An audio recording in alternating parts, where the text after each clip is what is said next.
Cabinet के लिए आज का दिन कई कारणों से बहुत महत्व का है।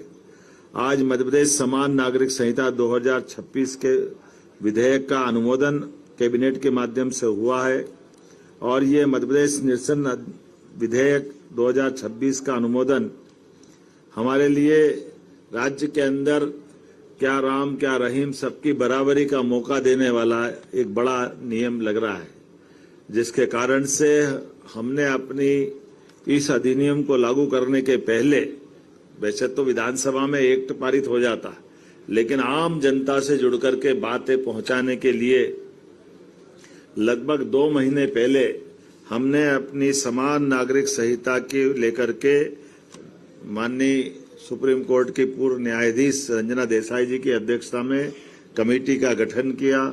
कमेटी के गठन के माध्यम से हमने अपने 51 जिलों में जन परामर्श बैठकें संपन्न की।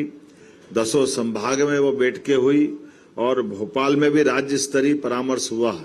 वो राज्य स्तरीय परामर्श में भी सभी राजनीतिक दलों के साथ विविध हमारे धर्म के या अलग अलग सामाजिक क्षेत्र के संगठनों के साथ सबसे विस्तार से चर्चा हुई, उनसे बातचीत भी हुई।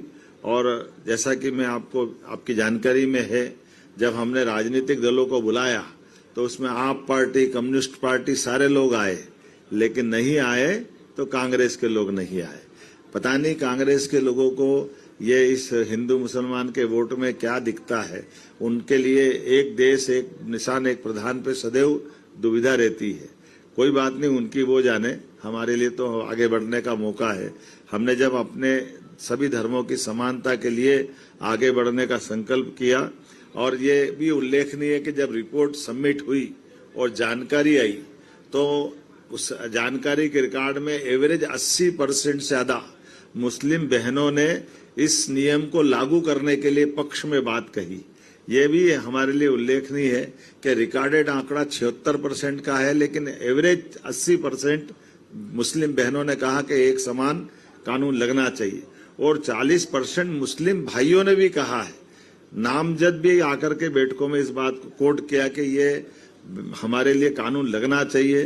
कई लोगों ने उनसे प्रश्न भी किया कि आप इस पे समर्थन कैसे दे रहे, तो उनने खुलकर कहा कि हमारी भी माताएं बहनें हैं, हमारे लिए भी हमारी बहनों की जिंदगी को, अगर हिंदू भाई बहनों की बहन की जिंदगी इस एक्ट से सुरक्षित होती है तो मुस्लिम भाई बहनों की बेटियों के साथ क्यों अन्याय होना चाहिए।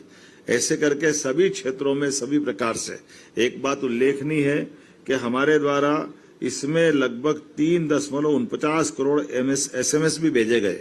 हम जनता के अंदर नीचे तक जितनी बात पहुंचा सकते थे हमने सभी संचार साधनों का, सोशल मीडिया का, प्रिंट मीडिया का, इलेक्ट्रॉनिक मीडिया का, यहाँ तक कि कार्यक्रमों के अंदर होने वाली सभाओं में भी इस विषय को नीचे तक उतारने का सभी मंत्रियों के साथ, मेरे स्वयं सहित सभी संगठनों के साथ हमने ये बातें नीचे पहुंचाई।